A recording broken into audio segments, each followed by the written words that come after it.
Welcome, dear listener. Tonight, we'll be embarking on a journey across time, space, and ancient trade routes.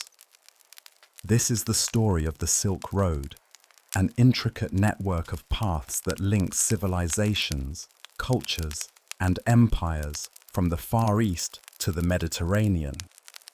But this isn't just a tale of merchants and goods.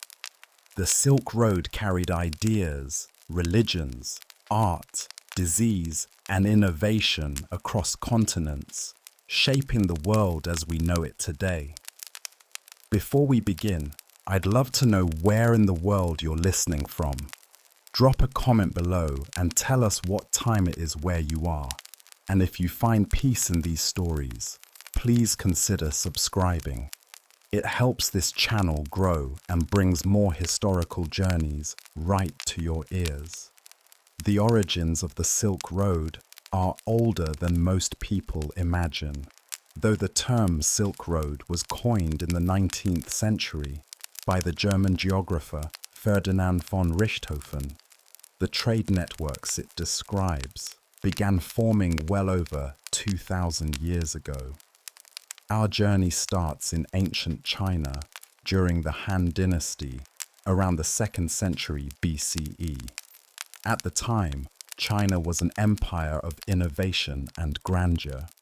Under Emperor Wu of Han, China expanded its territory westward, eventually reaching the fringes of Central Asia.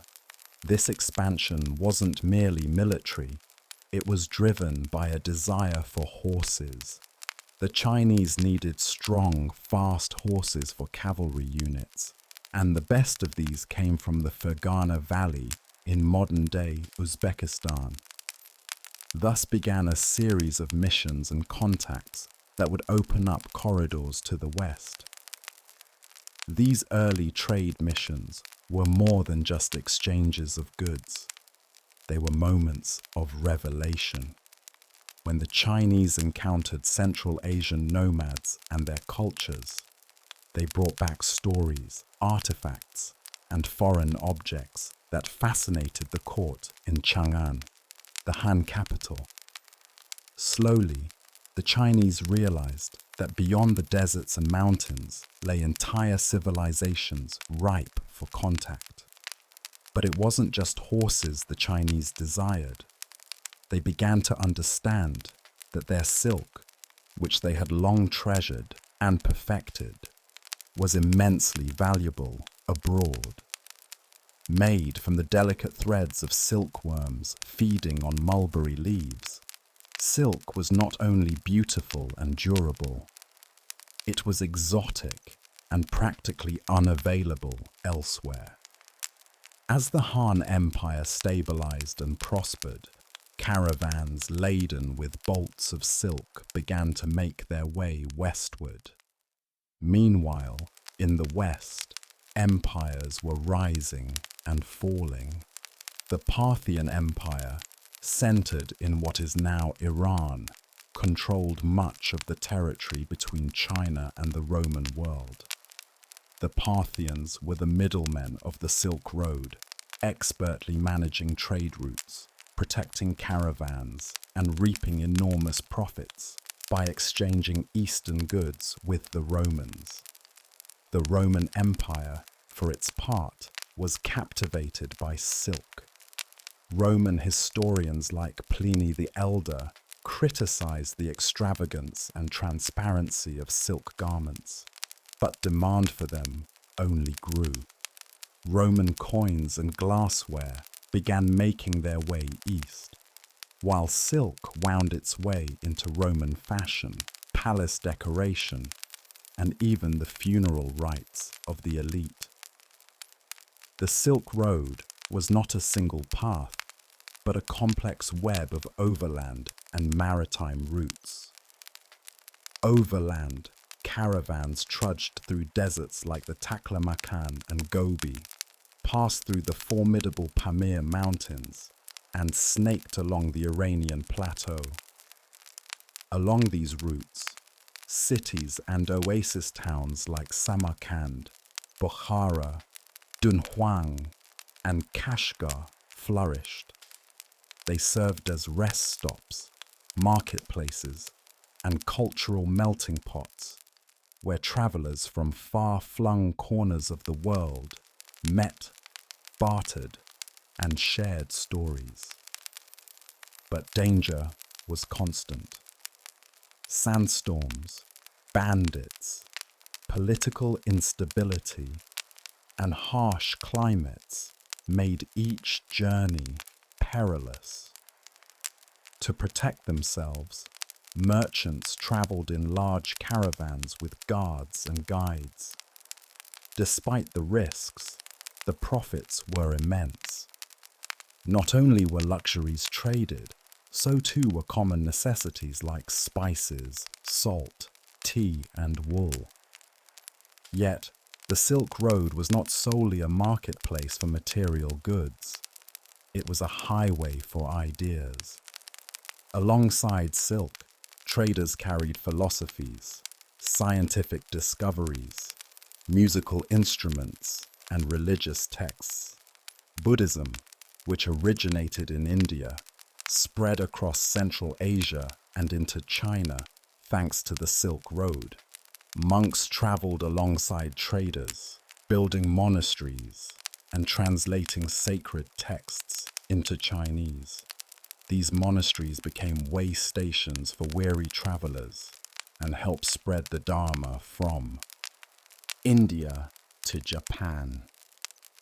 In time, other religions would traverse these same roads: Zoroastrianism, Nestorian Christianity, Islam.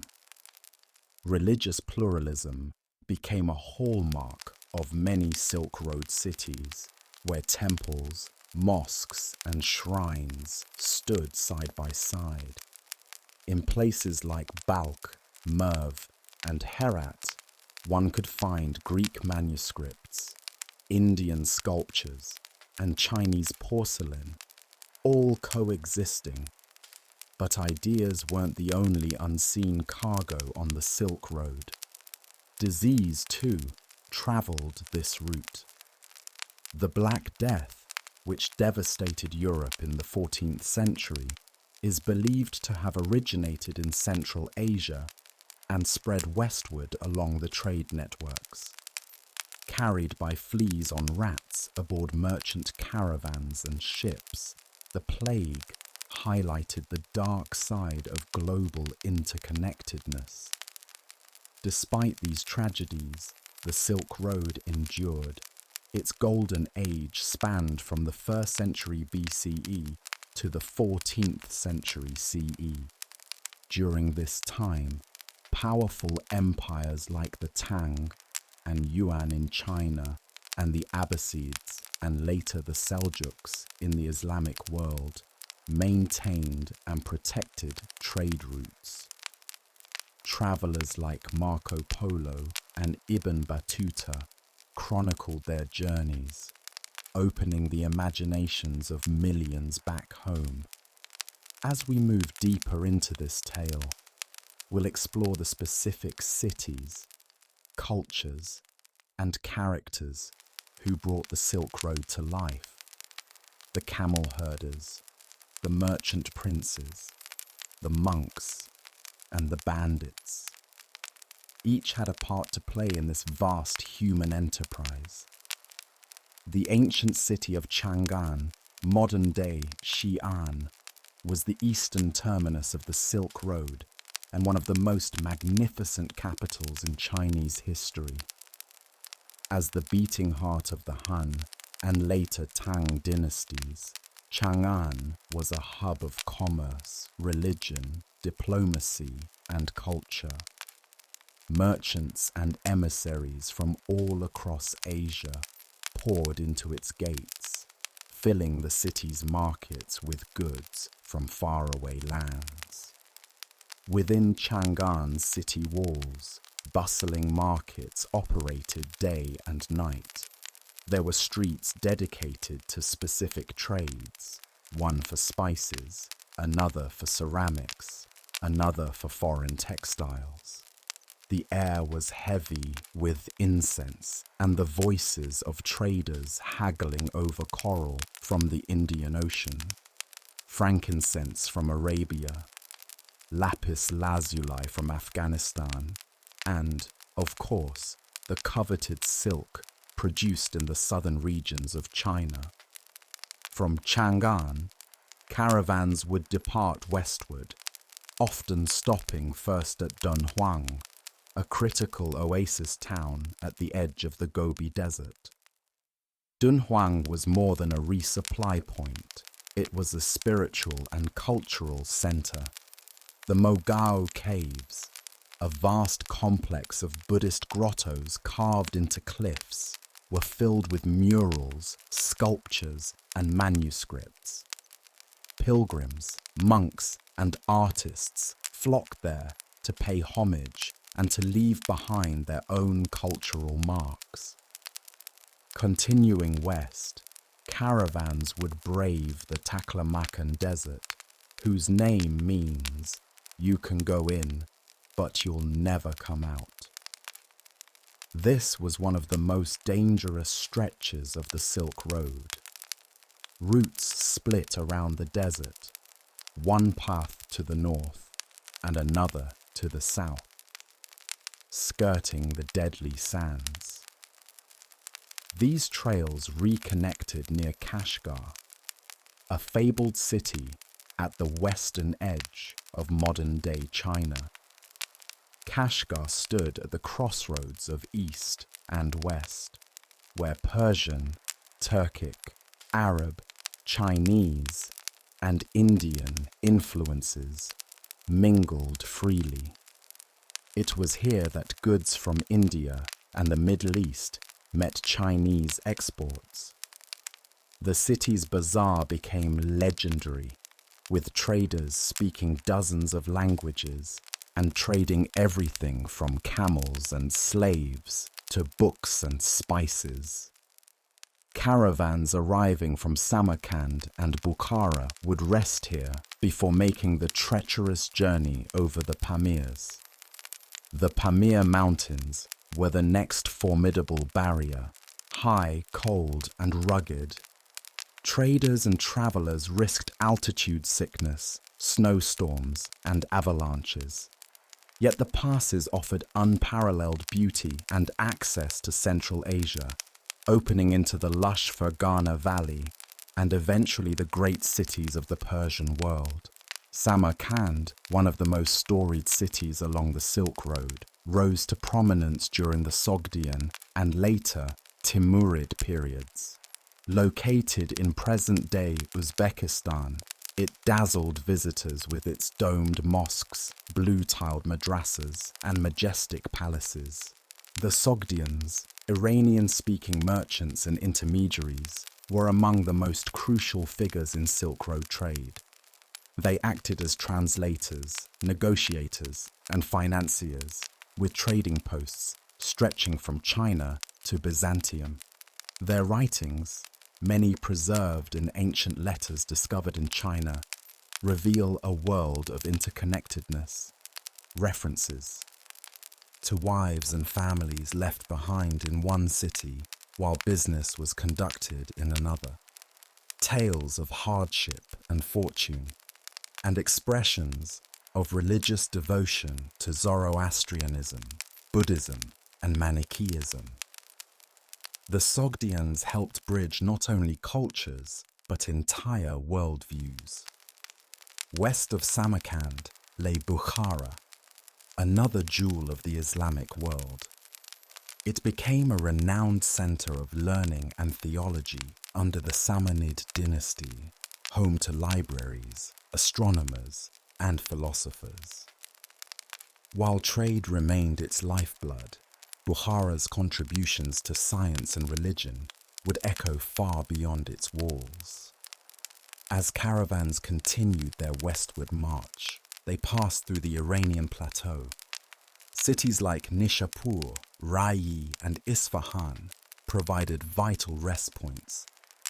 Persian silk production and craftsmanship rivaled Chinese imports, while Persian glassware, metalwork and carpets found buyers across Eurasia. In time, trade reached Mesopotamia and the great cities of the Abbasid Caliphate. Baghdad, founded in 762 CE by Caliph al-Mansur, became a beacon of knowledge and commerce. As the capital of the Islamic Golden Age, Baghdad's House of Wisdom attracted scholars from across the known world.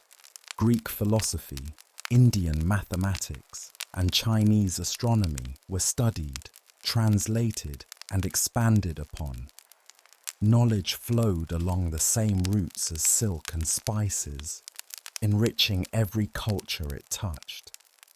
Northward, other routes branched into the Caucasus and the steppes of Central Asia. The nomadic tribes of these regions were not merely raiders. They were often the guides, traders, and protectors of the Silk Road. The Khazars, Scythians, and later Mongols each played a role in the stability and continuity of transcontinental trade. As caravans approached the Mediterranean, goods and ideas were funneled through cities like Antioch, Tyre, and Palmyra. Palmyra, an oasis in the Syrian desert, emerged as a key conduit between the Roman world and the East.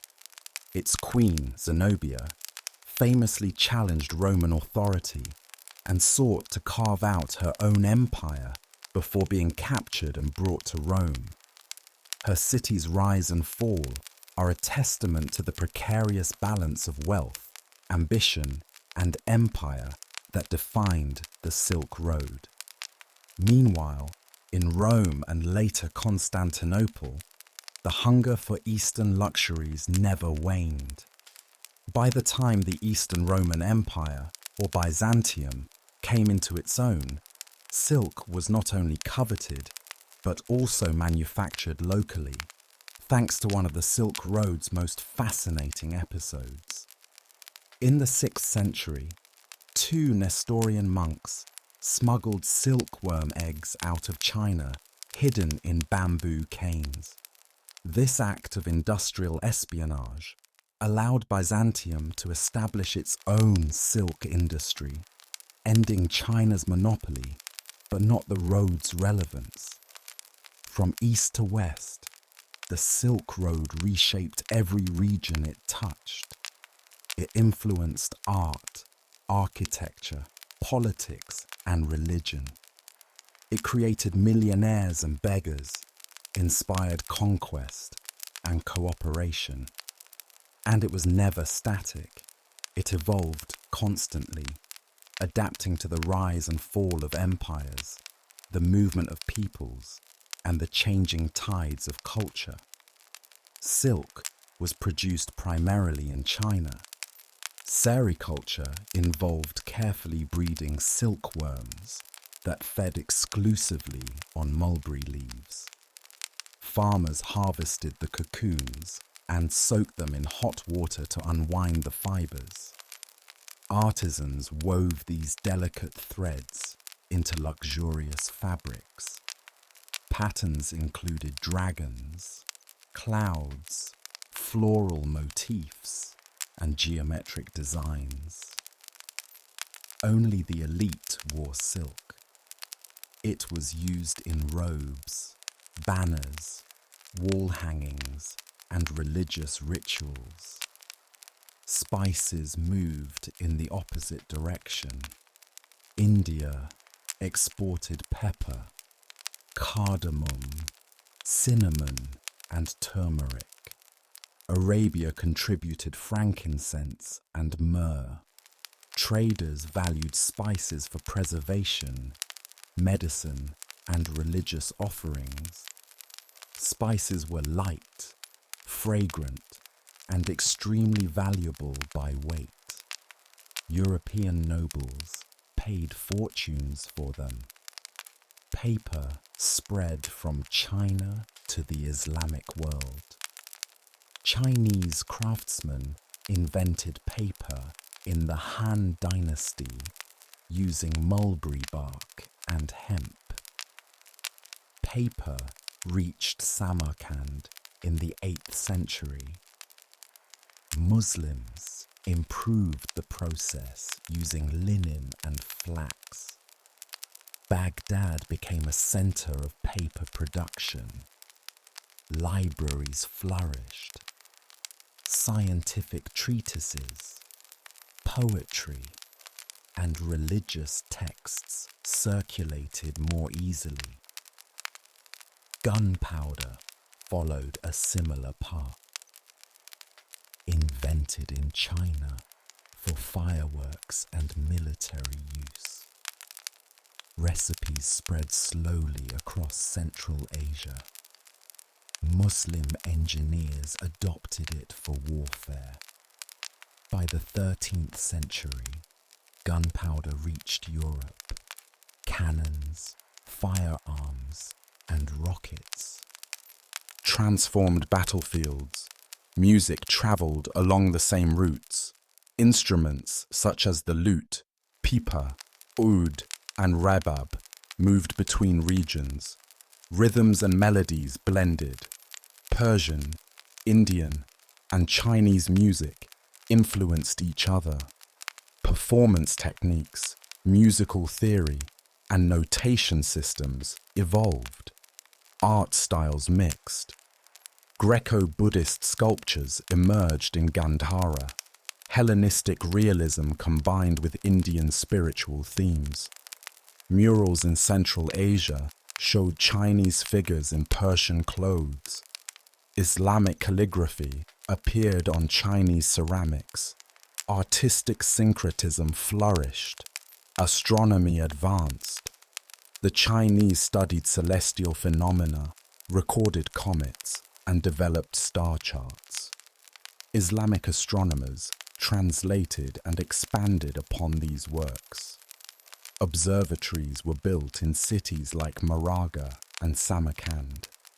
Muslim scientists calculated planetary motion, predicted eclipses, and improved astrolabes. Medical knowledge moved with merchants. Indian Ayurveda, Chinese herbal medicine, and Greco-Roman theories influenced one another.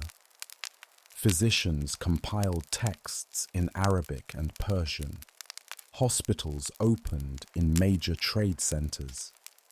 Treatments combined surgery, herbal remedies, and spiritual healing. Religious scriptures spread. Buddhist sutras traveled on palm leaves and scrolls. Missionaries translated them into local languages. Zoroastrian texts arrived in China. Islamic texts reached Southeast Asia. Religious tolerance and debate shaped borderland cities. Coins served as both currency and cultural exchange. Roman denarii, Chinese copper cash, Sassanid silver drachmas, and Abbasid gold dinars circulated widely. Each coin bore distinct images and inscriptions. Merchants used scales to test purity. Coin hoards reveal patterns of migration and trade. Clothing styles reflected hybrid identities. Central Asians wore Chinese silk robes with Persian embroidery. Arab traders in India donned turbans and dhotis. Mongol warriors wore Chinese armor and Persian boots. Dress signified both function and cosmopolitanism. Foodways evolved. Noodles from China reached the Islamic world. Rice cultivation spread through irrigation projects. New spices altered local dishes. Lamb skewers, dumplings, pilaf, and stews reflect Silk Road influences. Recipes adapted to local ingredients. Architectural styles mixed. Chinese pagodas featured Persian tile work. Mosques in Central Asia showed Chinese rooflines. Caravanserais used Roman arches. Builders employed hybrid construction methods. Cities displayed eclectic skylines. Linguistic borrowing occurred. Persian words entered Arabic. Sanskrit influenced Tibetan. Turkish absorbed Mongol and Chinese terms. Translators developed multilingual glossaries. Scripts like Syriac, Brahmi, and Chinese characters appeared side by side. Legal practices diffused. Traders relied on customary law, religious courts, and imperial edicts. Contracts were written in multiple languages. Disputes resolved through arbitration or appeal to local rulers. Trade law influenced state policy. Nomads facilitated communication. Steppe peoples guided caravans, offered protection, and shared intelligence. Their mobility enabled fast dissemination of news. Empires often employed nomads as scouts, messengers, and diplomats. Maps developed through traveler reports. Early maps were schematic. Later maps included accurate distances, landmarks, and political boundaries. Cartographers compiled data from multiple sources. Navigation improved. Ideas of governance circulated. Chinese imperial bureaucracy, Persian administrative systems, and Islamic principles of justice influenced statecraft. Rulers borrowed institutions from neighbors. Diplomatic envoys shared political models. Technologies moved in both directions. Chinese printing, Indian steelmaking, and Arabic water clocks inspired innovation. Craftsmen adapted techniques to local conditions. Knowledge passed through apprenticeship and documentation. More remains. Merchants formed guilds and partnerships. These associations pooled resources, shared risks, and established standards. Records show contracts outlining profit splits and delivery terms. Reputation and trust were crucial. Disputes could ruin entire ventures. Diplomacy accompanied trade. Envoys brought gifts, letters, and proposals for alliances. Political marriages cemented ties. Treaties guaranteed safe passage. Embassies exchanged knowledge and intelligence. Slavery was part of the trade network. People were bought and sold in markets from Damascus to Dunhuang. Slaves came from war, debt, and raiding. They served in homes, armies, workshops, and harem courts. Some gained freedom and rose in rank. Luxury goods shaped status. Owning foreign items displayed wealth and worldliness. Chinese nobles collected Persian glass. Arab elites displayed Tang ceramics. Roman aristocrats prized Eastern perfumes and ivory. Taste shaped demand. Education benefited from cultural flow. Students traveled to study language, religion, science, and philosophy. Universities and madrasas welcomed foreigners. Knowledge hubs emerged in Baghdad, Bukhara, Taxila, and Luoyang. Postal systems enabled communication. The Mongols developed yam stations, relay posts with fresh horses. Letters and intelligence traveled swiftly. Imperial orders reached distant governors in days. Climate impacted trade. Droughts shifted routes. Floods destroyed cities. Harsh winters trapped caravans. Traders adapted by changing departure times and routes. Climate records appear in merchant journals and monastery archives. Textiles dominated commerce. Wool, linen, cotton, and silk moved in all directions. Each region had signature weaves and dyes. Traders bartered bolts of cloth for animals, tools, or precious stones. Patterns identified origin. Caravanserais dotted the landscape. These roadside inns offered food, rest, and security. Some were simple courtyards, others fortified complexes. Travelers shared stories, compared goods, and exchanged news. Desert travel required preparation. Camels carried supplies and withstood heat. Caravans packed dates, water, medicines, tents, and spare tack. Guides navigated by stars, dunes, and rock formations. Night travel reduced exposure. Mountains posed different challenges. Mules and yaks replaced camels. Steep passes required careful pacing. Landslides, bandits, and altitude sickness were constant threats. Prayers and offerings sought safe passage. Trade routes were dynamic. War, banditry, and politics caused shifts. Cities rose and fell with the tides of conflict. When one path closed, alternatives emerged. Flexibility was essential.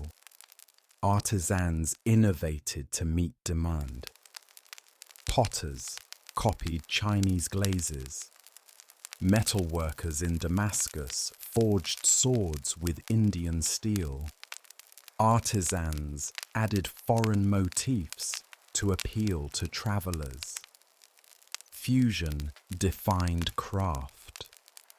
Libraries preserved multicultural knowledge. Manuscripts recorded laws, myths, recipes, medical treatments, and histories. Scribes worked in Arabic, Sanskrit, Chinese, Persian, Greek, and Syriac. Cross-referencing deepened understanding. Pilgrimage routes overlapped with trade routes. Buddhists traveled to India. Muslims journeyed to Mecca. Christians visited Jerusalem. Religious travelers brought back relics, stories, and souvenirs. Shrines and temples served both devotion and commerce. More of the road lies ahead. The Mongol Empire, under the leadership of Genghis Khan and his descendants, played a pivotal role in revitalizing and protecting the Silk Road during the 13th and 14th centuries. Their conquests created the largest contiguous empire in history, stretching from Korea to Hungary, encompassing almost the entirety of the overland trade routes that connected east and west. Though the Mongols are often remembered for their ferocity in battle, their governance over the trade routes was remarkably effective and pragmatic.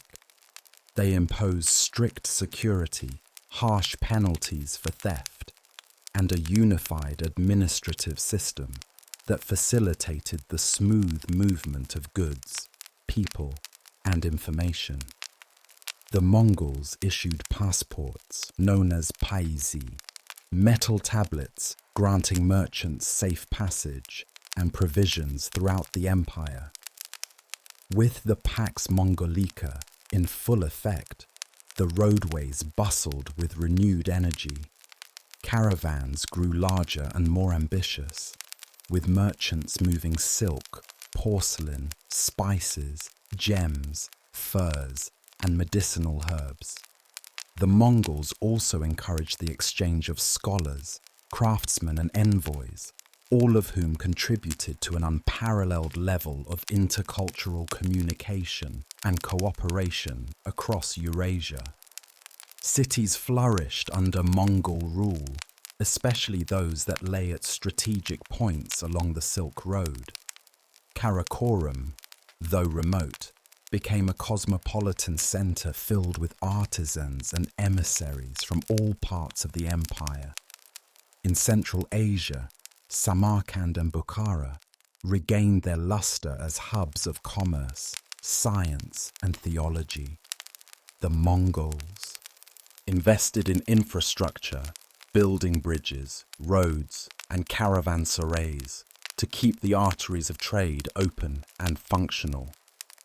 They also patronized scholars of many traditions: Islamic, Confucian, Buddhist, and even Christian, fostering a pluralistic environment in many urban centers. This era saw an explosion of knowledge transfer. Chinese inventions like the compass and gunpowder spread westward. Arab astronomy and medicine traveled east. European ideas, carried by rare Western visitors like Marco Polo, made their way into Eastern courts. The Silk Road was no longer just a network of trade. It had become a channel of innovation, diplomacy, and cultural syncretism, made possible by a uniquely expansive and tolerant imperial structure. However, even the most stable empires are vulnerable to forces beyond their control. The stability of the Silk Road faced an existential threat in the mid-14th century with the outbreak of the Black Death. Originating likely in the steppes of Central Asia, the plague spread rapidly along trade routes. Merchant caravans, bustling cities, and maritime trade facilitated the transmission of the disease. By the time it reached Europe in the late 1340s, the pandemic had killed tens of millions across Asia, the Middle East, and Europe. The psychological and economic effects were devastating. Populations in major Silk Road cities plummeted. Entire communities disappeared. Labor shortages disrupted agricultural and artisanal production. Trade routes fell silent. Fear of contagion led to the closing of city gates, the banning of foreign travelers, and the breakdown of previously trusted exchange networks. In many places, scapegoats were sought. Minority communities were blamed and persecuted. The same networks that had once spread ideas and wealth with such efficiency now became the very conduits of horror and death. The plague not only decimated populations, but shattered the sense of safety that had made long-distance commerce viable. In the aftermath, the Silk Road entered a period of steep decline. Political fragmentation returned as the Mongol Empire fractured into competing khanates. Each region pursued its own interests, often imposing tariffs and harassing caravans once again. Banditry surged in lawless regions. Empires that once cooperated grew suspicious of one another. At the same time, new maritime technologies and navigational advances in Europe were opening up alternative sea routes. The Portuguese began exploring around Africa, and eventually Vasco da Gama reached India by sea in 1498. These developments marked the beginning of the end for the traditional overland Silk Road. Maritime trade proved faster, less expensive, and less dangerous than the arduous land journey across mountains and deserts. European ships began bringing goods directly from Asia, bypassing the old intermediaries. spices, silk, and porcelain now traveled by ocean, changing the geography of commerce and power. Coastal cities like Lisbon, Venice, Calicut, and Guangzhou surged in prominence. Inland centers of trade, once central to the lifeblood of global exchange, were increasingly sidelined. Still, the legacy of the Silk Road could not be erased. It had already left a permanent imprint on the civilizations it touched. Languages had absorbed foreign words. Religions had absorbed foreign influences. Cuisines, fashions, philosophies, and scientific ideas bore the marks of centuries of cultural blending. Genetic studies today show the mingling of peoples across Eurasia. Artistic styles across continents display striking parallels. Even the mythologies of distant cultures show shared symbols and themes. The Silk Road demonstrated that no civilization develops in isolation. It is through exchange, cooperation, and even conflict that cultures evolve. The memory of the Silk Road endures not just in books and museums, but in the very fabric of the modern world. From the fusion foods we eat, to the stories we tell, to the medicines we use, the echo of that ancient trade network continues to shape who we are. In the later centuries, even as the overland Silk Road declined, its cultural imprint remained vibrant in the cities and communities that once thrived along its arteries. In Central Asia, traditions born from centuries of intercultural mingling continued to define regional identities. Music blended Chinese instruments with Persian scales. Folk stories combined Indian deities with Turkic heroes. Textile patterns showed motifs borrowed from Byzantine and Arab designs. The very architecture of caravan cities retained the visual language of centuries of exchange. Pointed arches, domed roofs, intricate tile work, and carved lattice screens that owed as much to Tang China as to Sassanid Persia. These cities became cultural time capsules. Though the bustling markets quieted and the camel caravans thinned, the memory of cosmopolitan grandeur lingered in the palaces, mosques, shrines, and abandoned rest stops scattered across the desert landscapes. The rise of the Ottoman Empire and Safavid Persia redefined the political geography of the Middle East and Central Asia.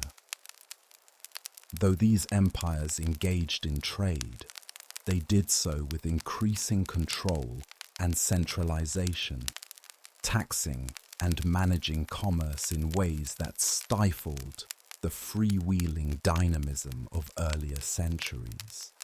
Routes became more regulated and innovation slowed.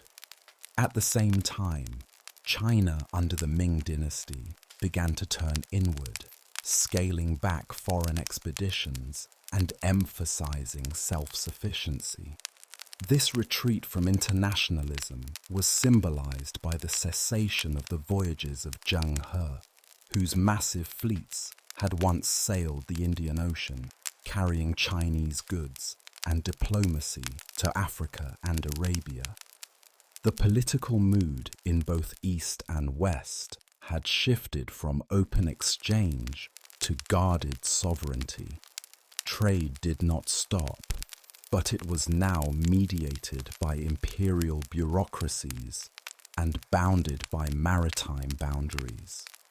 The Silk Road as a concept persisted, but the lived reality of camel caravans and nomadic guides crossing open steppe and desert became increasingly rare. European colonization further transformed the legacy of Silk Road commerce. as the Portuguese, Spanish, Dutch, and British established coastal enclaves and monopolized maritime routes. They redirected the flow of goods, power, and culture. Commodities once central to Silk Road trade, silk, spices, precious stones, were now shipped in bulk by sea and controlled by distant colonial powers. The global economy had shifted, yet even as the Silk Road faded as an economic reality, it took on new life in the European imagination. Enlightenment thinkers, romantic poets, and imperial adventurers reimagined the Silk Road as a mythical path of wonder and wisdom. Travel accounts, both real and fictional, painted vivid pictures of lost cities, exotic cultures, and ancient mysteries waiting to be uncovered. Orientalism, with all its flaws and fascinations, was born in part from this romanticized vision of the East, one shaped by centuries of trade, misunderstanding, and mutual curiosity. The Silk Road became a symbol not only of commercial exchange, but of philosophical and spiritual discovery. In the modern era, the term Silk Road has come to signify more than just trade routes. It represents a paradigm of intercultural dialogue. Archaeologists continue to uncover buried manuscripts, coins, pottery, and textiles that provide insight into the people and stories that animated this vast network. International scholars collaborate to reconstruct trade patterns, decipher ancient scripts, and map lost roads that once connected distant lands. Museums across the globe host exhibitions dedicated to Silk Road artifacts, showcasing the artistic and technological achievements of its myriad cultures. Meanwhile, initiatives such as China's Belt and Road Initiative invoke the memory of the Silk Road as a model for renewed economic and diplomatic engagement. Though the political and economic contexts have changed dramatically, the aspiration remains to connect civilizations, to build bridges of understanding, and to rediscover the value of cooperation across borders. What endures above all is the realization that the Silk Road was not defined by a single nation, religion, or people. It was a living organism, a network of dreams and ambitions that stretched across deserts, mountains, and seas. It was built by countless individuals, merchants, monks, nomads, diplomats, and wanderers, each carrying their hopes, beliefs, and goods to far-off lands. Their journeys created not just wealth, but meaning, not just movement, but transformation. The Silk Road, in all its complexity, reminds us that history is not a series of isolated events, but an ongoing conversation between cultures. And though the dust has settled on the old paths, their stories still speak, whispering. Of a time when the world was bound not by walls, but by roads. The religious landscape shaped by the Silk Road offers one of the most profound examples of its lasting influence. Long before modern transportation, the journey of spiritual thought along these ancient paths connected monks from India with seekers in China, Sufi mystics in Persia, with traders in Central Asia, and missionaries from the Levant with rulers in Mongolia. In Buddhist history, the Silk Road played a crucial role in transmitting the Dharma from its birthplace in India to the vast territories of China, Korea, and Japan. Monks undertook perilous pilgrimages over icy passes and through arid deserts, carrying sacred sutras and relics. In return, they found patronage in cities like Dunhuang and Chang'an, where rulers and merchants alike saw value in supporting monastic communities. Cave complexes such as the Mogao grottos became not just sanctuaries, but also artistic marvels, filled with murals, statues, and manuscripts that reflect a remarkable synthesis of Indian, Central Asian, and Chinese aesthetics. These were not merely copies, they were reinterpretations, revealing the adaptive power of religion in a multicultural world. Islam, too, followed the contours of trade.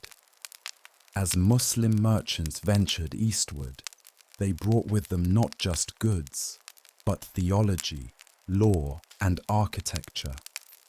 In the steppes and cities of Central Asia, Islamic thought blended with local traditions, creating new schools of jurisprudence, Sufi orders, and philosophical inquiries.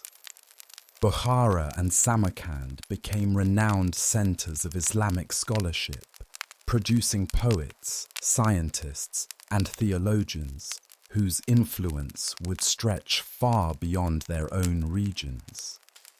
The faith spread not by sword, but by the steady rhythm of commerce and the open hands of hospitality.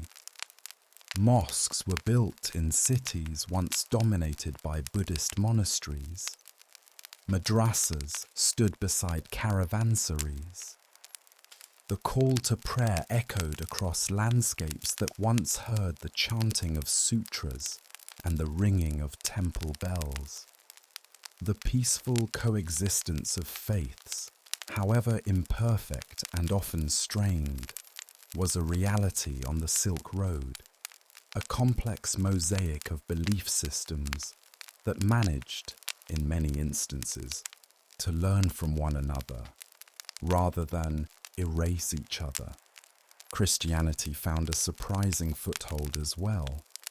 Nestorian Christians, considered heretical by the Western Church, flourished in Persia and moved east with the merchant communities.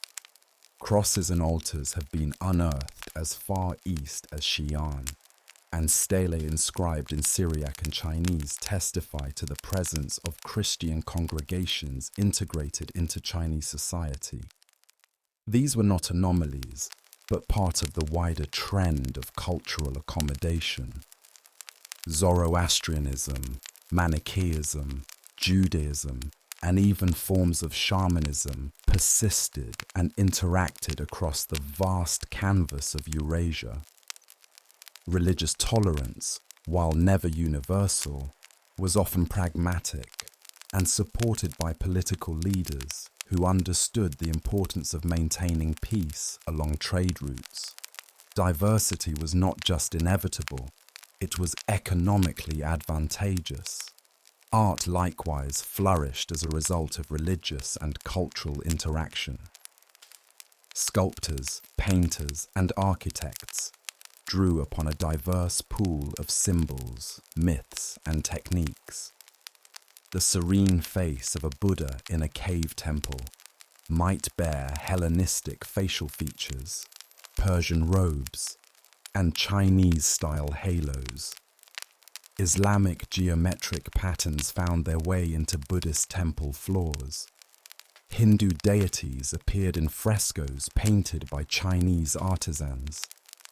The artistic languages of the Silk Road were not bound by regional styles. They were fluid, hybrid, and born of dialogue. Every artifact discovered, from a coin inscribed in multiple scripts to a lacquered box painted with Persian and Chinese motifs, speaks of a world where the boundaries between cultures were porous and alive. The culinary traditions of Silk Road communities reveal another layer of this exchange. Ingredients, cooking methods, and dietary customs migrated along with spices and livestock. Dumplings, known as mantou, can be traced from China through Central Asia to Eastern Europe. The introduction of citrus fruits, grapes, and nuts into Chinese diets came from the West. Meanwhile, techniques such as pickling, fermentation, and noodle making found their way westward.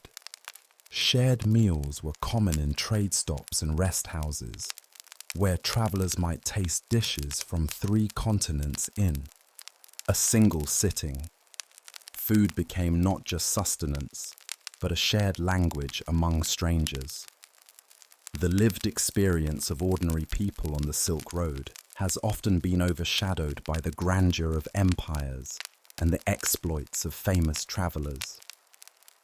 Yet it is the cumulative efforts of these anonymous figures, the camel drivers, the spice sellers, the cooks, the weavers, the innkeepers, that built and sustained the road. Their voices, though largely lost to time, are hinted at in the mundane artifacts left behind. A child's shoe buried beneath sand, a ledger recording prices in multiple currencies, a letter home describing illness and loneliness in a foreign land. Their resilience and adaptability made possible a system of commerce and culture that endured for over 1,000 years. It was not the might of armies, but the persistence of small, daily acts of connection that gave the Silk Road its enduring legacy. The infrastructure of the Silk Road was an invisible marvel that supported the tangible flow of goods and culture. Roads, bridges, and way stations did not simply appear. They were designed, constructed, and maintained through immense collaborative effort. In the Chinese heartlands, the state invested heavily in road building, ensuring that their imperial centers remained connected to the outer provinces. These roads, paved with stone or tamped earth, stretched through valleys, climbed mountain passes, and skirted rivers. Government officials oversaw the repair of roads after seasonal floods, the establishment of boundary markers, and the upkeep of toll stations.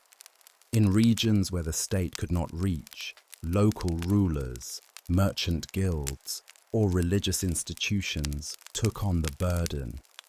Buddhist monasteries often acted as de facto infrastructure providers, hosting weary travelers and collecting donations to maintain paths and shelters. Across deserts and steppes, markers and watchtowers guided travelers, and rumors of waterholes or hazards passed from one caravan to another like vital scripture. One of the most critical elements of Silk Road success was the ability to standardize practices across vast distances. Weights and measures varied by region, but experienced merchants learned to carry scales, conversion charts, and standardized coinage to mitigate confusion. Scripts and languages were often rendered in dual or triple forms. An inscription on a contract might be written in Arabic, Persian, and Chinese, ensuring that all parties could verify the terms. Seals, stamps, and symbols of trade guilds or religious authority added authenticity and reduced disputes. Contracts were sealed not only by ink, but by witnesses, who became part of a social contract embedded within trade. These systems of trust and verification, while informal by modern standards, operated with remarkable efficiency and consistency, especially considering the thousands of miles separating endpoints. Currency itself tells the story of connection. Along the Silk Road, a single journey might involve transactions using Roman gold aurei, Sassanid silver drachmas, Abbasid dinars, Tang copper coins, and Mongol paper money. Some merchants became so adept at currency exchange that they carried small ledgers, tracking the value of each currency relative to their own wares. Local coins often featured foreign iconography, Greek gods beside Aramaic inscriptions, or Chinese characters encircling Zoroastrian fire altars, testaments to the layers of identity that define the commercial world. In some trade hubs, particularly in Central Asia, coins were minted with hybrid features, blending visual elements from multiple empires to appeal to travelers from different regions. Navigation was a science born of practice and oral tradition.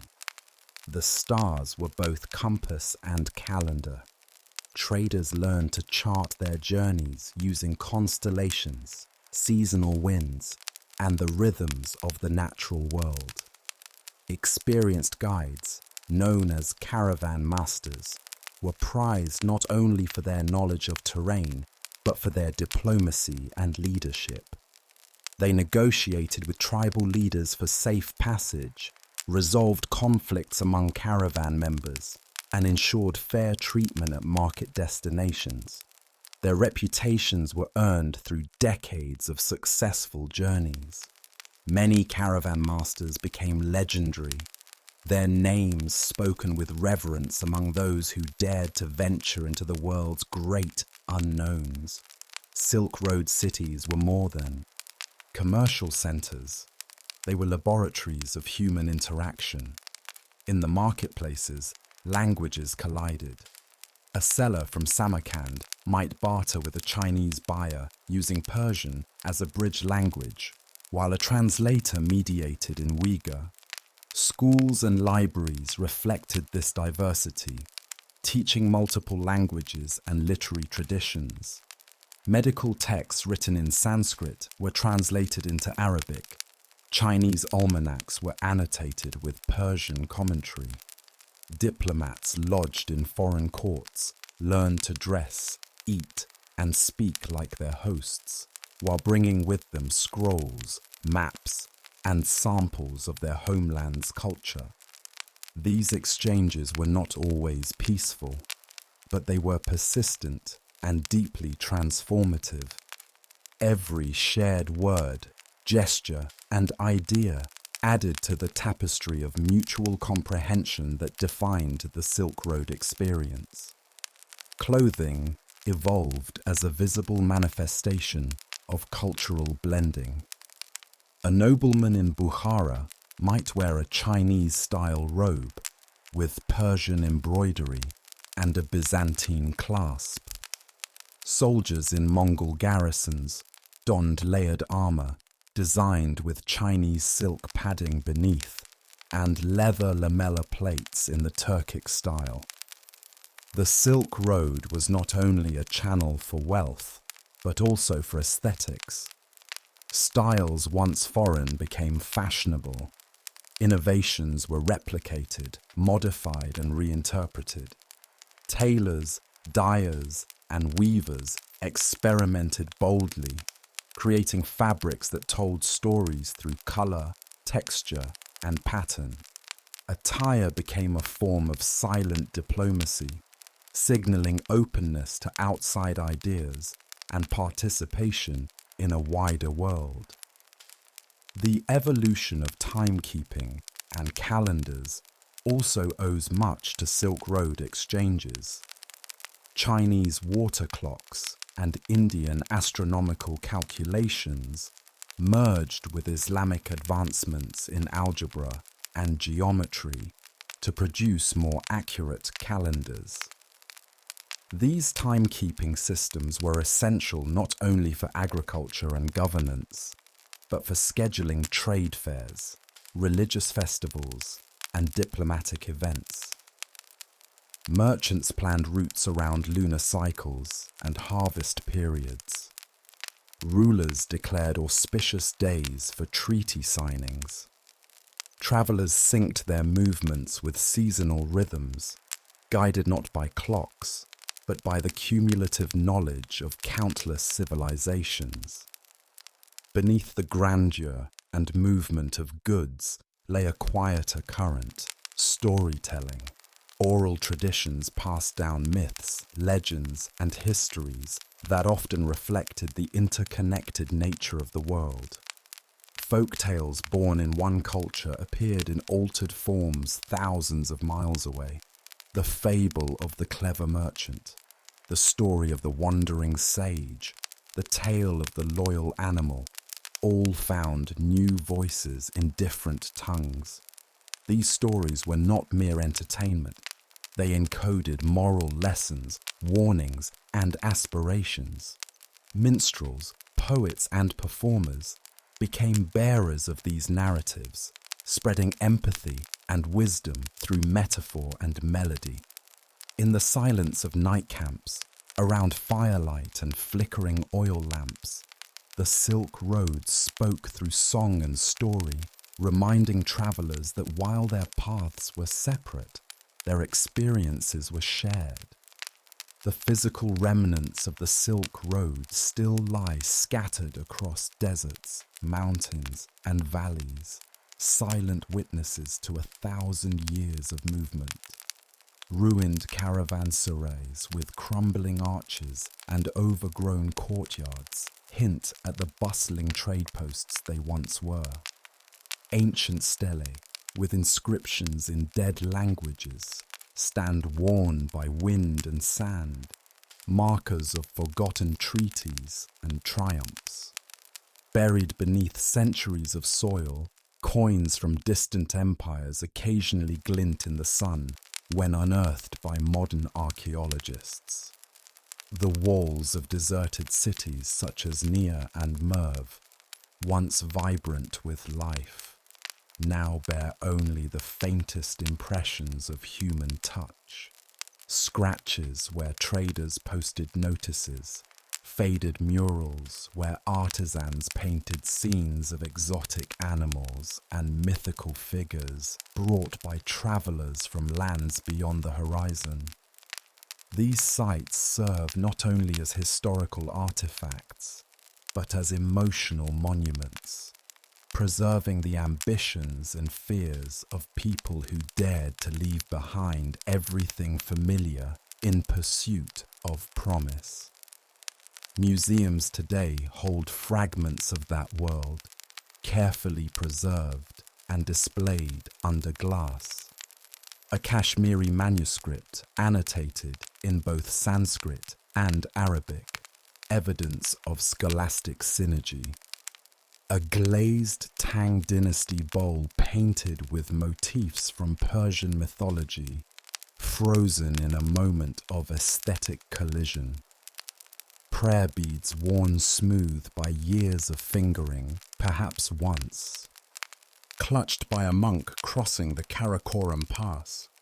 These items are mute, but they speak in their own way, narrating stories of interaction, negotiation, and invention. Even in their stillness, they represent motion. Each object is a testimony to the hands it passed through, the conversations it overheard, and the minds it inspired. Their journey did not end when they were shelved. It continued in the imaginations of those who beheld them centuries later. Today, the concept of the Silk Road transcends geography. It has become an emblem of how humanity reaches across divides. It suggests a world where borders are fluid, identities are layered, and curiosity is a driving force of progress. The modern invocation of the Silk Road, be it in economic policies, cultural diplomacy, or artistic expression, speaks to a collective nostalgia for a time when exchange meant more than transaction. The Belt and Road Initiative launched by China aims to resurrect some of these routes, both overland and maritime, rekindling trade and infrastructure partnerships across Eurasia. It is not a literal revival. Camels have been replaced by cargo trains and superhighways, but the spirit remains: connection, movement, and mutual interest. Whether one views such projects as economic strategy or cultural outreach, their framing in Silk Road language reveals an enduring admiration for the idea that openness, however complicated, leads to growth. Digital spaces now function as the new Silk Roads. Ideas, goods, and services travel through fiber optic cables and wireless signals rather than dust-covered trails. Online marketplaces connect artisans in Uzbekistan with collectors in Berlin. Virtual language exchanges bring together students from Xi'an and Istanbul. Researchers share genetic data, historical maps, and scanned manuscripts through collaborative platforms accessible around the globe. The mechanisms have changed, but the motivations are not so different from those of the past. Curiosity, necessity, ambition, and trust continue to guide our interactions. In a world increasingly defined by immediacy and division, the historical memory of the Silk Road offers a vision of interaction that was slow, layered, and often imperfect, but ultimately creative and transformative. To understand the Silk Road is to understand that history does not belong to any one people. It is a continuous act of weaving, of lives into patterns, of ideas into culture, of strangers into kin. The road itself may have eroded, but its design lives on in how we relate to one another. Whether we speak of ancient pottery or international treaties, shared meals, or technological collaboration, we are still, always, walking the Silk Road. Each conversation, each exchange, each open hand across a boundary is a footstep on a path worn smooth by generations of travelers who knew that to journey is to live and to connect is to thrive. The ecology of the Silk Road shaped the rhythm of life for all who depended on it. Every segment of the journey, from the humid forests of southern China to the cold steppes of Central Asia, imposed unique challenges and shaped specific adaptations. In the deserts of the Tarim Basin, the ever-shifting dunes and extreme temperature fluctuations necessitated highly organized logistics. Caravans moved by night to avoid the searing heat of the day, setting up tents near rare water sources whose locations were handed down like sacred knowledge. Oases became strategic lifelines, not only for water, but for vegetation to feed animals and shelter from sandstorms. Trees such as poplars and willows were planted deliberately to mark water lines and stabilize dunes. Desert ecology thus became part of the trade architecture, shaped by humans to support passage, yet always retaining the power to erase tracks and consume those who strayed from the path. High mountain passes offer different hazards. The Himalayas, the Tian Shan, and the Pamirs were awe-inspiring barriers, marked by narrow paths, thin air, and sudden snowfalls that could trap entire caravans. Local guides, often from ethnic minorities adapted to these altitudes, led expeditions across these treacherous ranges. Yaks and hardy mountain ponies replaced camels in these regions. Temporary shelters built from stone and yak wool gave limited protection against the cold. Spiritual rituals were common before crossing dangerous peaks. Offerings left at shrines, flags, hung on high ridges to ask for the protection of mountain spirits. These practices reflected a deep recognition that commerce was not only economic but existential, a constant negotiation with the elemental forces of nature. Steppe environments further west demanded a different relationship with the land. Here, the openness offered speed but little shelter. Nomadic tribes like the Scythians, Turks, and Mongols mastered these regions through mobility. Their yurts, lightweight and wind-resistant, allowed rapid relocation, and their herds of sheep, goats, and horses provided sustenance and trade commodities. Unlike the sedentary urban traders, steppe nomads viewed the Silk Road not as a fixed path, but as a fluid system that moved with the seasons.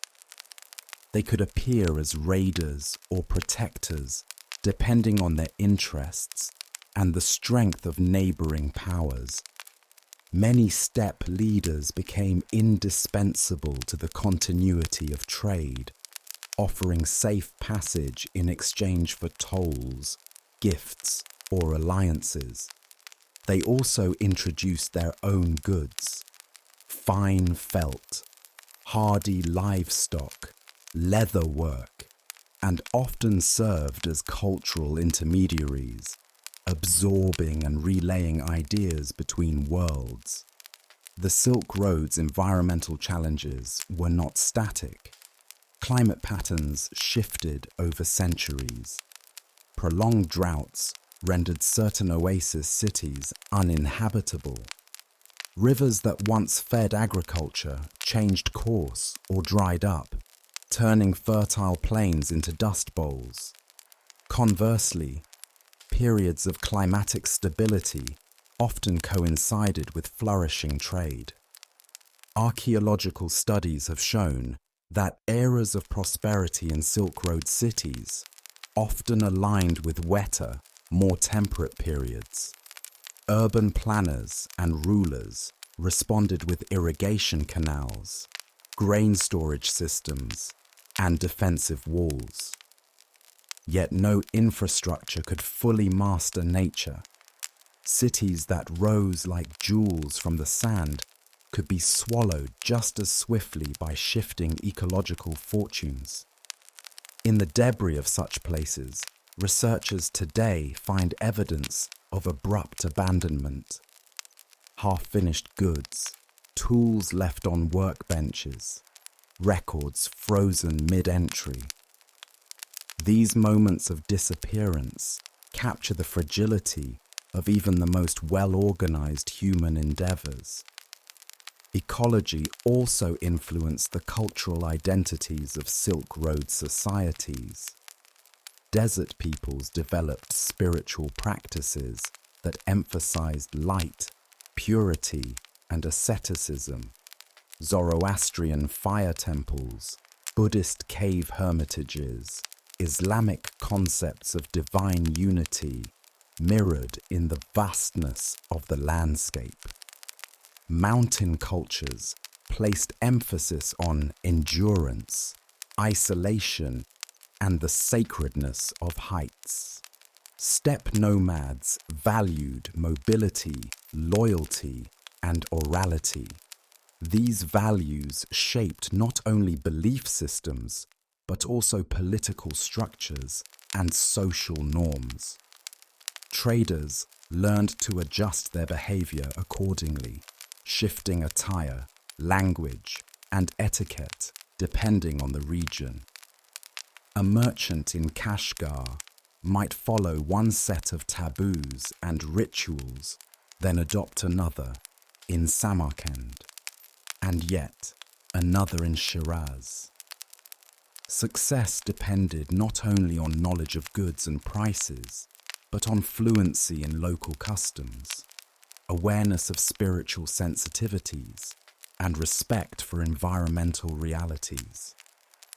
The ecological complexity of the Silk Road also fostered a remarkable diversity of flora and fauna. Plants native to one region were transported, cultivated, and naturalized elsewhere. Peaches from China grew in Persian orchards. Melons from Central Asia appeared in Egyptian markets. Medicinal herbs from the Himalayas became staples in Arab apothecaries. Livestock breeds were exchanged and improved. Horses from the Fergana Valley were introduced to Chinese imperial stables. Dogs, cats, falcons, and even exotic birds were carried across continents as gifts, trade items, or travel companions. These living commodities adapted to new environments and became part of the biological heritage of other regions. The Silk Road did not merely connect landscapes, it transformed them. Gardens were planted using techniques and seeds from distant lands. Irrigation systems mirrored those found 1,000 miles away. Architectural design began to account for foreign weather patterns and lighting preferences. Cities adapted not just to their own geography, but to the expectations of their cosmopolitan inhabitants. In this way, the Silk Road created not only an economic and cultural highway, but an ecological corridor, one that changed the very nature of the environments it passed through. Domesticated animals were central to the functioning of the Silk Road, not merely as pack carriers, but as vital companions, trade commodities, and cultural symbols. Camels, especially the Bactrian camel with its 2 humps, were indispensable in desert regions. Their ability to store water and endure extreme temperatures made them ideal for traversing the vast, arid stretches between oases. Entire caravan economies revolved around their care and breeding. Camel handlers, or Karwan Bashis, formed a specialized profession, passing down knowledge on feeding, health, and behavior through generations. Beyond their utilitarian value, camels became metaphors for endurance and resilience in local proverbs and spiritual texts. In many cultures along the Silk Road, they were considered gifts of the gods, living tools of survival in unforgiving terrains. Horses, particularly those from the Fergana Valley, held an almost mythical status. These heavenly horses, as they were known in China, were celebrated not only for their strength and speed, but also for their endurance in high-altitude warfare. The Han Dynasty waged entire campaigns to secure access to these horses, recognizing their strategic value. Fergana horses were immortalized in art and poetry, often depicted as majestic creatures galloping across imperial screens, or commemorated in stone statues. Their export contributed to the prestige of Central Asian horse breeders, whose knowledge of animal husbandry became a sought-after skill throughout the region. These horses influenced breeding lines far beyond their origin, shaping cavalry tactics and ceremonial processions across Eurasia. Sheep and goats provided sustenance and textiles. Wool from Central Asia was traded widely, prized for its quality and warmth. Felt, made by pressing wool and animal hair, was used to make clothing, tents, blankets, and armor linings. Goat hair was woven into ropes and coarse fabrics, essential for caravans and construction alike. Dairy products, especially fermented milk and cheese, became staple foods for nomadic groups. These foodways spread with trade, introducing yogurt, kefir, and clarified butter into new culinary traditions. The animals themselves, often herded alongside caravans, became mobile sources of nourishment and material, living storage units that walked the same paths as their owners. Dogs and falcons had specialized roles. Large dog breeds provided protection against bandits and wild animals, especially during long night stops. Smaller breeds were kept as companions and status symbols. Falcons were trained for hunting and gifted among elites, particularly in the Persian, Turkic, and Mongol courts. Falconry was both a sport and a diplomatic tool. The care, training, and exchange of falcons forged bonds among rulers and nobles who shared a passion for the precision and nobility of the hunt. These animals were more than accessories. They were embedded in the social and political fabric of Silk Road life. The trade in exotic and symbolic animals also shaped perceptions of distant lands.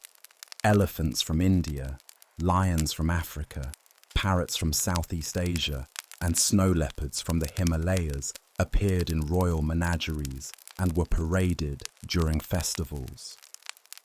These creatures evoked awe and served as signs of power, connection, and the mysterious wealth of the outer world.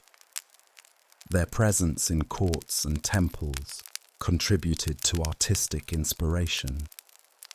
Motifs of elephants and birds of paradise began appearing on textiles, pottery, and architectural reliefs thousands of miles from their natural habitats.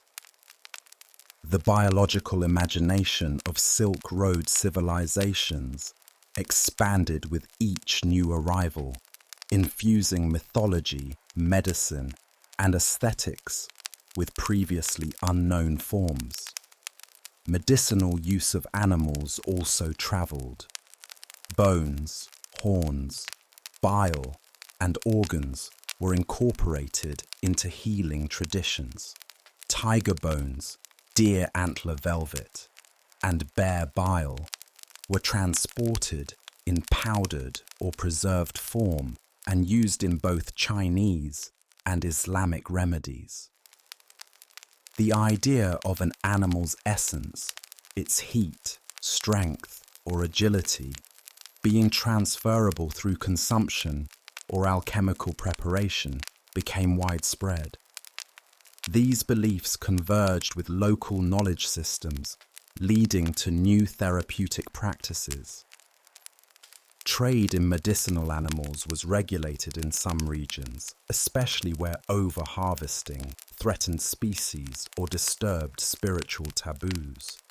Religious authorities sometimes opposed the killing of certain animals for medicine, reflecting early tensions between commerce and conservation. Animal symbolism found its way into language and metaphor. The dragon, often associated with Chinese imperial power, was adapted in Persian poetry as a sign of strength and mystery. The lion, a symbol of rulership and courage in the Middle East, was integrated into Central Asian textiles and Eastern heraldry. Birds, especially cranes, doves, and peacocks, represented peace, grace, and immortality, crossing not only physical borders, but religious ones, appearing in Buddhist, Christian, and Islamic iconography. Through these creatures, cultures expressed ideals, projected values, and built a shared vocabulary of power and beauty that extended beyond spoken language. The deeper one explores the ecological threads of the Silk Road, the clearer it becomes that the route was not merely human.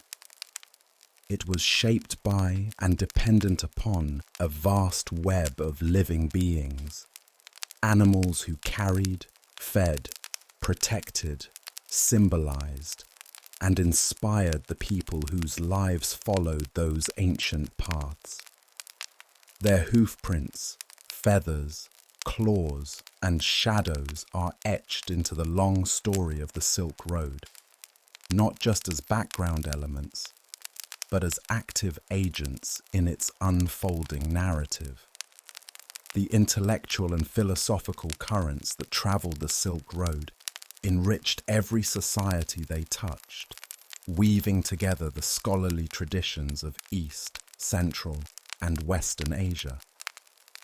In a time when most people lived and died within a few miles of their birthplace, the flow of ideas across such immense distances was a marvel of human ambition and openness. Philosophers, mathematicians, theologians, and scientists, working in languages as diverse as Sanskrit, Greek, Arabic, Persian, and classical Chinese, contributed to a shared intellectual reservoir. Knowledge was not hoarded, it was translated, adapted, and expanded. Chinese texts on medicine found new life in Persian translations. Greek logic entered Islamic philosophy through Arabic intermediaries. Buddhist metaphysics reshaped Central Asian spirituality. The Silk Road acted as a great neural network for humanity, transmitting intellectual energy in pulses of parchment, ink, and oral debate. Major centers of learning emerged along these routes, each contributing uniquely to the cosmopolitan character of the time. In Baghdad, the House of Wisdom became a beacon of inquiry. Caliphs and scholars commissioned the translation of hundreds of works from Greek, Syriac, Sanskrit, and Pahlavi into Arabic. They didn't stop at mere reproduction. Commentaries, refinements, and innovations followed. Figures like Al-Kindi, Al-Farabi, Avicenna, and Al-Hasan advanced fields as varied as optics, metaphysics, medicine, and music theory. Their works were later translated into Latin and helped ignite Europe's own intellectual awakening. Meanwhile, in the Tang capital of Chang'an, Confucian, Buddhist, and Taoist texts were copied and discussed in monasteries and state academies, with foreign scholars from as far as India and Korea participating in public debates and examinations. These dialogues were not isolated. Envoys and pilgrims often carried books and questions with them, treating each new city not just as a stop, but as a potential library. One of the most fascinating aspects of Silk Road intellectual history was the development of hybrid philosophical systems. Islamic thinkers in Bukhara and Samarkand, for example, combined Aristotelian logic with Sufi mysticism and Central Asian cosmology, producing works that resonated with both rationalists and spiritual seekers. In Tibet, the blending of Indian Buddhism with indigenous Bon traditions and Chinese political theory led to unique forms of governance and monastic education. The cross-pollination of ideas extended into mathematics and astronomy as well. Indian numerals, which travelled westward, were adopted and improved upon in the Islamic world, eventually becoming the Arabic numerals used globally today. Trigonometric functions, algebraic methods, and astronomical tables were all passed along the Silk Road, refined in stages, and shared again in a cycle of improvement that transcended borders. Religious texts, too, moved with remarkable fluidity. Buddhist sutras were translated into Chinese, Korean, and Tibetan by teams of monks working across decades. Zoroastrian gathas and commentaries were carried east by Sogdian merchants. The Quran and its interpretations found readership from Persia to the Malay archipelago. Jewish texts, particularly Talmudic discussions and philosophical commentaries by thinkers like Saadia Gaon and Maimonides, reached communities in Central Asia. Christian theological works in Syriac and Greek travelled with Nestorian missionaries, creating a trail of churches, schools, and liturgical materials that reached as far as China. In this environment, debates were common about the nature of the soul, the origin of the universe, the ethics of trade, and the proper structure of society. These were not only theological or academic exercises, they had political implications, influencing laws, treaties, and the conduct of rulers. Libraries played a critical role in preserving and sharing this knowledge. Unlike modern institutions, many Silk Road libraries were attached to religious or educational centers and served as living archives, places where scribes copied texts by hand, students memorized them by recitation, and scholars engaged in public readings. Some libraries were modest, tucked into monastery cells or merchant homes.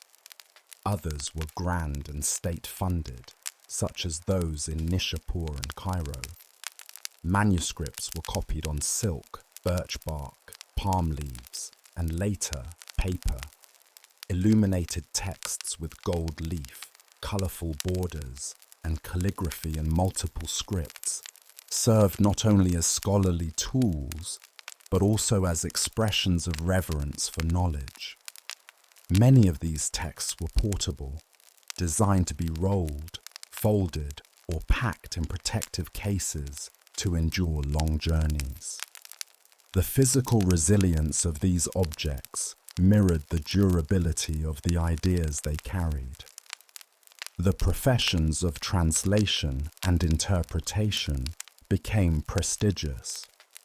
Translators were often multilingual polymaths, respected for their ability to not only move between languages, but also between conceptual systems.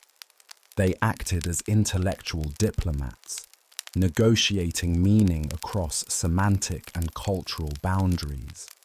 In Chang'an, for example, the monk Xuanzang, returned from India with hundreds of Buddhist texts and spent the rest of his life translating them, standardizing terminology, and training new translators.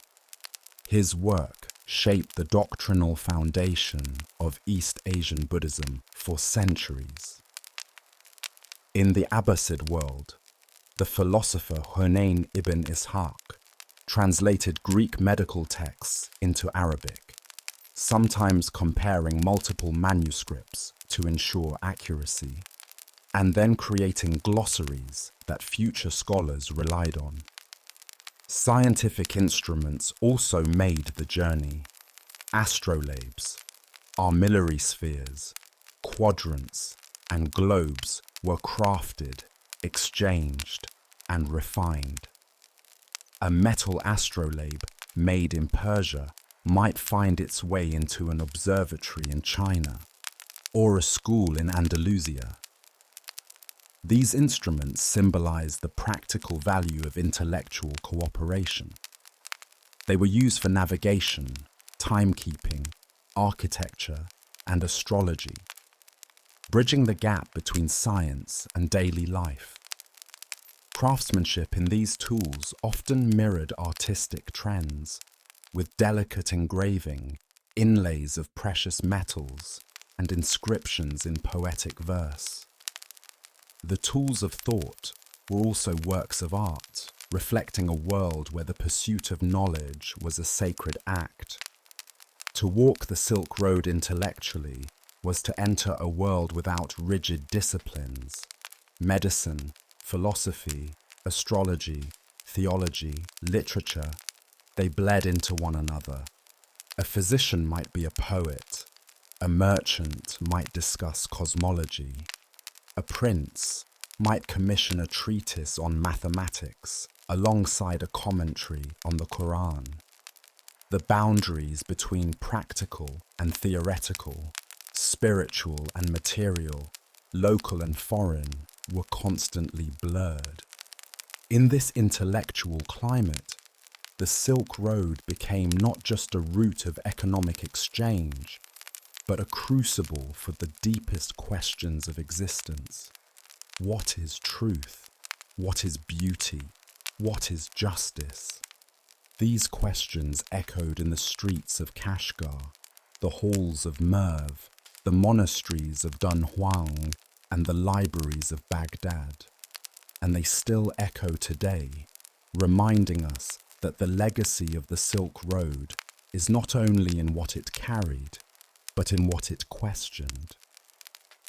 Artisans were among the most vital contributors to Silk Road life. They created the objects that passed from hand to hand: porcelain bowls, silk garments, glass beads, carved ivory, lacquered boxes.